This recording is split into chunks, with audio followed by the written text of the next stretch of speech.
I'm going to tell you one thing. I'm sitting here in New Zealand, in Queenstown. Queenstown is an unbelievable uh, tourism destination. There's ski hills here. There is about a million restaurants. Our hotel is unbelievably nice, and um, and I there's skiing over there, and then there's jet skiing over here. I've never seen anything like it. It's really a tremendous place to visit. If it's on your bucket list, if New Zealand's on your bucket list to visit, definitely put Queenstown on your place to go. The people that were showing us around took us up to a little town called Arrowtown today, and it's an old mining camp where I didn't know this, that the Chinese came here in the 1800s. They said there was over 8,000 Chinese people in this town mining for gold, and it was like a Chinese wild wild west. They were showing the plaques of people that lived in these huts, and the huts are still there. These wooden and stone huts. It's something else. It's really, really cool. So that was my day today. I got to drive some horses yesterday and cause a tiny bit of mayhem, but it was great. I had a third and two fourths. Just a racing similar everywhere you go. You know, the people are nice and competitive. So it was a great time so far. I spoke today is what's today? Saturday here? Sunday here. Sunday here, so it's Saturday for most of you.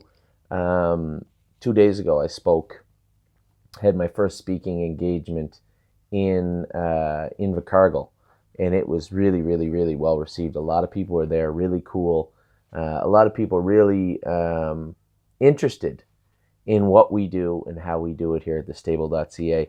For them, it's hard for them to understand how to bring people in without talking about returns on investments and um, monetary business plans. And we do those here, but if you remember, most of you do. The whole point of the stable is to build this community that we've built. This brethren, I guess. It's funny. I don't think it was ever meant. It fluidly changes what I meant to do all along, or where we are all along, I should say. We went from trying to bring some people in and race some horses and have some fun to building something that was interesting for the industry, and the feedback we got from the industry was very interesting. And now it's something that is a bit of a spectacle. I had an email from a gentleman in Australia with the New South Wales Owners Association and the Trotters Association, and they want to fly me over to New Zealand on my day off here this coming Thursday. They want what?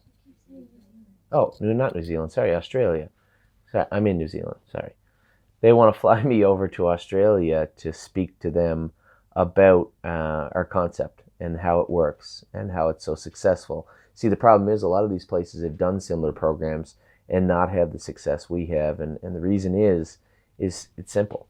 It's the message we have and what we offer to our clients. We can't always win all the races. We can't always win all the stake races. I think we've had a tremendous year, but at the end of the day, it's about showing people a good time, making sure you're transparent, making sure that you're affordable. And these are the things that the stable is built on. And really, that's the key message, right? Affordable ownership on a budget so that people can come out and have fun, have an experience for a lot less money than they could in general public. And that goes for everywhere. You think of going to a Toronto Maple Leafs game or going to a Blue Jays game or going to a Buffalo Bills game. And it doesn't matter where it is. Pittsburgh, Dallas, New Zealand. Can't go to a rugby match or a cricket match for the amount of money we can spend on horses. And that's the interesting part of what we've done is we've taken the stressful part out of training horses. Now we do want to touch on some things this week. Obviously, the online store went over really well, but there was some mistakes made. There was some hiccups along the way, things that we're trying to change and work on. The fact of the matter is that every time we do something, so now we're trying to build this store. We've got the app. We have a lot of layers to the app, and they put a lot of things that we want to do moving forward, a lot more things that we want to do, and some really significant infrastructure that we're trying to put in place. It's expensive. So as I'm training the horses and talking to people and coming over here and working out yearling sales and clients and talking to clients about what we're trying to do and how we're trying to achieve it, I allow other people the opportunity to speak up and say, this is what we need, and this is how we do it.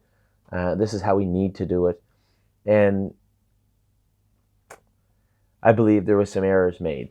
So there was emails sent out last week that there was going to be surcharges, and there was charges put on the online store simply because those were costs that were attributed to us doing business. We simply passed them on to you. We didn't add any money to those charges when it came to the Shopify or PayPal charges for people buying yearlings. And there were some mistakes made between how we set up the store and then our bookkeeper. And Wendy's a fantastic worker, and she is under a tremendous amount of stress all the time. And I pushed in that regard. I pushed the store for the Ohio sale, for the select sale, because it was important, and it was important. And it was important to get it out and get it out in the open and work out the kinks as we went along, and we will. But in doing so, there was some mistakes made, and Wendy had a lot dropped on her lap. And for me, I made it clear. I'd sent her an email the other day, and I'll send her another one. And I'll tell you right now, there will be no fees outside of PayPal and Shopify added to our clients, but we are going to have to make up the gap between what money comes in and what money is going to be needed to go out to fill the infrastructure needs that we are going to have for you this fall. We can stop growing at any point. Stop doing new things. Stop trying to be not even ahead of the curve, way ahead of the curve. But we try to continue to bring the best product forward we can. Transparent, openness, communication, all the technological stuff that we want to keep doing. We want to keep doing that. And in the real world, people say, oh, like Bell or Rogers or your internet provider would say, oh, well, it's an extra 1% for this or 2.1% for that or 3.6% for this. I hate that. That really pisses me off. And I don't want to do things like that, and I'm not going to run the business like that. So I let the people know that were in charge of this that we were not doing that any longer. I labeled it a catastrophic fail and let them know that we would not be doing business in that manner. So we're looking at all angles and what we're going to do as far as advertising. Hopefully we can shore up some of the gaps. And in the future, if it costs a little more money for us to train horses, then fine. That'll be on a flat rate basis. We know how much it's going to cost us to do what we want to do. So we shouldn't have to put a percentage on unknown sales. We know what it's going to cost, so simply let everybody else know what it's going to cost. And that's what we're going to do going forward. As of right now, there won't be any extra charges put on sales at the sales, put on purchases at the sales, other than, again, if Shopify charges us 3.9% or 5%, then we're going to pass that on to you. If PayPal charges us 2.6% or 3.1%, again, the people using those platforms are going to have to pay those extra percentages. And I don't think it's the end of the world when you're talking about a small amount of money. But nevertheless, otherwise, we are going to have to clamp that down. So that's that. We're going to be working on that moving forward. At the end of the day, we're all looking at the same thing. We're all looking at building something, one, they said we couldn't build. They being the rest of the industry, apparently on both sides of the ocean. Two, we're looking to move forward with some very powerful, strong horses. And we've bought a lot of really nice horses so far. But we all know what's coming up. Lexington, biggest sale of the year for us, for you, for everyone. Harrisburg's coming up. Indiana, we want to spend some money in Indiana. This coming Tuesday, there's a couple of horses I want to look at in the Buckeye sale. Now, we've already got 16 Ohio yearlings. So if our Ohio clients want to buy a couple more, there are a couple I'm looking at. And if they don't, we'll simply leave them as is. I don't want to get in a position this year where I'm holding a lot of shares and trying to patch up things heading into December. I didn't like it last year, and I'm not a big fan of it this year. Put yourself in my shoes, though. Just to let you know how things work in the fall, I send out all these emails. Does anybody want to get involved with these horses? How much do you want to put in place? What horses are you looking at? And some people answer. Some of you answer, but some of you don't. And I don't blame you. There's nothing you can do. I mean, you don't really know what you like until you see it. That's why we implemented that video system before the sale. Some of it went really, really well for the Ohio sale. Some of it didn't. There was a couple of horses went about 4 times as high as I thought they would that we had touched on the day before. But that's the way it goes. We made some new clients, met some new friends, and that's how we're going to grow things moving forward. Everything we do, there's going to be positive, there's going to be negative, same as everything in the world. I think that what we gave up in potentially buying a filly that should have went for 10 that went for 37, we gained in clientele also. And we did make some real good bargains. And you guys know that. I read the feedback and the emails. You know exactly what kind of business we did in Ohio. And I was very proud of that. I think Curtis and I did a fantastic job bringing the horses to you and showing them to you afterwards. And it's a real good way to do it. So we already have all that booked in for Lexington. Curtis is coming with me. We're going to go and look at all the horses. And there is a lot of horses I like in Lexington. Amy and I are sitting on the bed here. I took some time to do all these lists. I left my black book. I don't know if you believe it or not. I left my black book in Christchurch, which we're going back to today. It's there right now. But and my passport. Thank you, Amy. That's something I've never done. I never left home without my passport, and I've never just left my passport. I left it on a seat one time at an airport, but I went back and got it. But I literally got to the airport and I started to freak out. I'm like, oh my God, I don't have my passport with me. I knew where it was. I had thrown it on the desk before when I got there to Christchurch. And then when we were flying, again, we were flying domestic, so it wasn't the end of the world. But before we were flying out, I'm like, oh my God, I forgot my passport. We could have went back and got it, but Jess Smith, who's showing us around and who's with Harness Racing New Zealand, she's like, don't worry about it. And they didn't even check it. I got there, printed my ticket out of the machine, showed them the ticket, and went on the plane. So it worked out good. Anyway, I didn't have my passport, didn't have my black book, but we got all the sheets for everybody. I got the horses I want to talk out. I was going to talk about the turnouts, but then I looked, and there's a lot of turnouts. Some ready to come back in right now. Some are just gone out, are going to be out for a little while longer. Going to run through Ricky's barn, Angie Coleman's barn. Big news out of Illinois today. We'll get to that in a minute. Going to run through her barn, Andrew's barn, Harry's barn. As you know, Lawmaker and White Tiger have gone back down to Andrew. Next stop for them is a prep race, and then the Breeders' Crown for both of them. Now, I don't want to jump the gun, but I assume Cruising in Style, who got roughed up a little bit. By roughed up, I mean he didn't literally get roughed up. He didn't really get raced today in the final of the New York Sires. Just a bit of a mixed up race, and he got locked in a 7 or 8 horse field and never got to race. And I mean, they had Tim Dietrich on the horse. What are you going to do? He put the best driver on the horse in the world. It's just bad luck, I guess. But he didn't get a lot of chance to race today, so I would imagine he'll probably see a prep race and then the Breeders' Crown. And there's a couple of outside shots to get to the Breeders' Crown. I'm going to get this out of the way right now. I have 4 rooms booked at the Poconos on site at the Poconos Casino, Mohican Sun at the Poconos Casino for the 19th and the 20th. Those are the Breeders' Crown eliminations. And then I only have my own room booked for the final because I didn't know how many people wanted in. So it's getting down to the crunch time now. 3 of those rooms are spoken for. I think 4 of them maybe. All of them maybe. But they do have a horseman's rate. It is a little bit pricey to stay there. It's going to cost maybe $160, I think, one night, and $190 the next with the horseman's rate. So when you call there to book a room, if you want to, which you should, because I'd like to have a lot of our clients there, if you do want to stay there, you don't mind paying a little bit extra money to be on site in the casino. It's not crazy expensive. You should call down, tell them you have the horseman's rate. They will bill you. They will bill you the normal rate, and then they'll give it back to you, I think, when you get there. Anyway, that is what's going on with Cruising and Lawmaker and White Tiger. They're all headed, I believe they're headed. I know 2 of them are, unless something happens. 2 of them are headed to the Breeders' Crown. I believe probably Cruising will show up there also. A few other things going on right now. We also have, I guess we'll get to the big news right away. Big news is we're not an angel.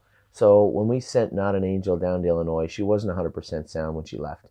We were trying to work on figuring out what was wrong with her, and then it was time for her to leave. So I said, the vet can't find anything. It can't be too major. Sent her to Angie Coleman and Rob Ridoff down in Illinois. Her and Ivanka and Holden Steady. And they worked really hard on Not an Angel all year. Excuse me. They worked really hard on them all year long and really babied Not an Angel with the hopes of racing in the final and getting a good chunk in the final. Now, we didn't get all the money, but we got second. It's the second most amount of money you can get in the race. Race huge. Angie and Rob did a great job with her, and it was a little rough throughout the summer. We had a lot of clients saying, why isn't this filly racing more? I'm trying to explain that they're just doing their best, trying to have her as tight and sharp as they can on Super Finals night. I think it's called Night of Champions night, and they did. She finished second and raced really, really well. So congratulations to the clients, the owners of Not an Angel, and congratulations to Angie and Rob. You did a great job with her. Ivanka races tomorrow, so I don't know when you're going to get this video, but Ivanka is going to race on Sunday, I guess, which would be Monday. If you haven't figured it out yet, I'm 16 hours ahead. Not an Angel race Saturday, Ivanka races Sunday, and Hold and Steady is now turned out in Ontario. So Angel, great season. I think she probably put away $45,000 or $50,000, which is great. So good for them. Good for the owners. Good for Angie and Rob, and great for the stable. Good showing in Illinois this year. Hopefully, Ivanka can do good tomorrow. So that's Angel, Lawmaker, White Tiger cruising in Angus. Now I'm going to give you a little heads up. Cruising in Style. Hopefully we're talking about cruising in Angus when he's 3. Arvika, last week, she got a little bit sick before I was leaving. We drew her blood on Monday and her weight count was a little high. I just assumed she'd be fine. Put her on antibiotics, and then because of the time change, I woke up at 9 o'clock, which is like 1 or 2 o'clock your time, and everybody's like, hey, why isn't there Vicky in? Why isn't there Vicky in? I scroll down, and Ricky McPhee had sent me a message and said, hey, Anthony, that filly's not eating the greatest. Still light temperature. I'd rather not race her. He doesn't really have to ask. I mean, he's doing the right thing, so he didn't enter her. I assume all is well now. I sent Ricky a message about an hour ago, but it's still about 1:30 in the morning your time, so I'm not going to hear back from him till the morning. Just double checking that our Vika was all right, and hopefully she'll school Tuesday and be in towards the end of the week. So that's our Vika. Horse you might want to watch this week coming up is Real Willie. Real Willie is now... did you just sign into my Google account? Oh. Real Willie. It's funny. It popped up my phone. Somebody was trying to sign into my Google account. It was Amy. Real Willie came back from Ohio to a huge race, and he went in 153, and then he gets scorched in a stake race. And he was kind of so-so after that. We brought him back and schooled him, and I thought he schooled well. James was happy with him. He went with him. And then Mario raced him, and he looked terrible, looked lame. Sent him up to the vet. She did a lot of work on him. Probably a lot more than I was comfortable with. His vet bill is going to be a little higher than we'd like. And that's the shitty part of this part of the year, is that we're going into the finals, or we have other horses going, and we're trying to get them all patched up and ready to go for those last few races. And the vet bills jump just a tiny bit this time of year. And Real Willies will probably be up just a little bit higher than I'd like, though. But it might be a horse worth watching. I hate doing this. I said I would because I was trying to be fair, but he's going to fit a cheap class, I'm certain, somewhere. And he's probably sitting on a good mile. I think his last quarter was 27 seconds flat after Mario got him squared away in the first turn. I think he's probably sitting on a good mile. So Real Willie might be a horse to watch this week. I assume he'll be in to go Thursday at Mohawk possibly, and we'll see how he is. Time Houdini is racing in a gold. Another horse I think has a really good shot this week. I looked at the program page. Time Tulo, this bugger, I'll tell you what, he's got bad luck. I think Kevin had him prepped right. He qualified good. Then I look, and he's in with every Bearcat in the division is in with Time Tulo. I look at Time Houdini's class, a little bit light. And, Tulo's got his work cut out for him on Monday, I think it is. On Monday or Tuesday. What day is it? I think it's Monday. Tomorrow, Time Tulo has his work cut out for him. Houdini should be good in there, coming off a couple of decent miles. Little flat last week, trotted 57-4, scoped with a tiny bit of mucus, but we took him up and did some work, and the vet had found some spots she thought were bothering him quite a bit. So we had them patched up. He's going to need all the help he can on a half-mile track. This will be his first fast mile on a half-mile track ever, but he's a professional. I think he'll be just fine. Dance Hall Babe is in to go Tuesday at Flamborough in a gold. Got a lot of high hopes for this filly. Not really fair. They threw her in with the Bearcats last time she raced. Tried a mile in 58, but had to race really hard to do it. And I think She's got a good class for Tuesday. Mario Bergeron is going to drive her again. High hopes for her as she continues on through the fall.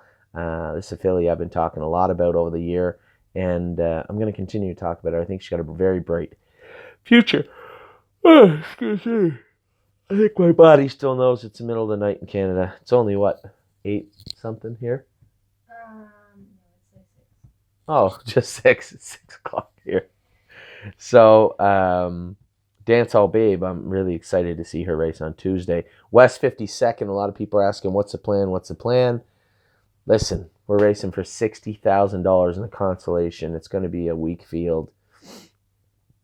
We should probably race him, I guess. It's at Northfield. He hates Northfield. Not the greatest oval for him, but at the same time, it is $60,000, and he is sharp as a tack still. So he's got one more race in him coming up on, I think it's Super Final Night in Ontario. So they race at night also. It's going to be tough for me to get there. I don't think I can, but we will see. So West 52nd has one more start in him. Then we got Mo Better made the final, the grassroots final, and we've struck a deal where I think we're going to trade Mo Better after the final, trade him straight up for his younger brother by Sunshine Beach. His name is Mo Sunshine. So Mo Better has one more kick at the cat for TheStable.ca. That will be in the final. He raced well in the semifinals. He's in the final next, I assume, Saturday. Hard 8 made the final also. I don't think she threw her best race at anybody the other day. Kevin had some work done on her also, and the vet said I think she was a little bit sick. So not bad, just the end of something, I believe. So he thinks he can have her 110%. And Buckingham had a foot that was on fire, I guess, after the race. You can notice her a little naughty coming out of the gate. The vet looked at it. There didn't seem to be any abscess there, so she had done her coffin joint, I believe, blocked her feet. She should be ready to go for the final. Also, Sunshine's Finest back in action tomorrow. I believe Monday, isn't he? Isn't it Monday? Gold? Coming up this week anyway. Sunshine's Finest next Gold is coming up this week. And I expect him to be good. He was a little flat, got picked off. And everybody knows this. He doesn't race as good on the front, but he was a big favorite the other night. James put him on the front. I don't blame him. I'd said to Harry after, hey, what about opening him up if we're going to have him racing near the front end? I doubt he'll be on the front in the Gold, but maybe can't see back or an open bridle. And I think he was going to train him in one this week. I haven't heard back from him, so I don't know if he trained well or he did not. Now that I say it out loud, I don't think he's in on Monday. I think he's going to be in this week. I'm not sure when. I just watched Lincoln James race. They only went 148-2, so James got away 5th, stayed in as he should have. Come up the inside, he finished 6th, but I didn't check, but I assume he went 149-4, 150, and raced well. But if they're going to go 48 in front of him, it's going to be a problem. So Lincoln James way up in class today and raced well. Just didn't get a real good kick at the cat and really didn't want a whole lot of the cat anyway with 148-2 going in front of him. And then we have Maintenance Man finished 5th. I thought he was a little flat. Harry'd asked to do a little vet work on him. I imagine they'll scoot him up to Melissa McKee's or maybe Chris. I'm not sure. One or the other are going to look at him this week and make sure he's firing on all cylinders going in to what is likely the last start of his 2018 campaign. Another horse that's had a pretty good year for us in 2018. So all these races are hopefully used as a springboard for them at 3. And obviously Maintenance Man and the likes of the other horses, Houdini, Tulo, Dance All Babe, Hard 8, Buckingham, all for Sunshine's Finest, all these horses. And we're not even talking yet about the horses from Ohio and White Tiger. You know, we've had a tremendous grouping this year and a great year. And a lot of this year's 2018 races are going to be finalized next Saturday. So that's all the news. The news about the stable, the news about the videos coming to you from Lexington, all the newsmakers that we have right now in the stable this week. I'll be back in a minute. We'll run through the turnouts really quick. We have a whole lot of horses turned out, some that are coming back soon, some that have a little more time in the field, and then we'll get to all the stables, Andrews, Angie's, Harry's, Kevin's, Jason's, Ricky's. We're going to run through them all. So I'll be back in just a minute, and we'll get to it.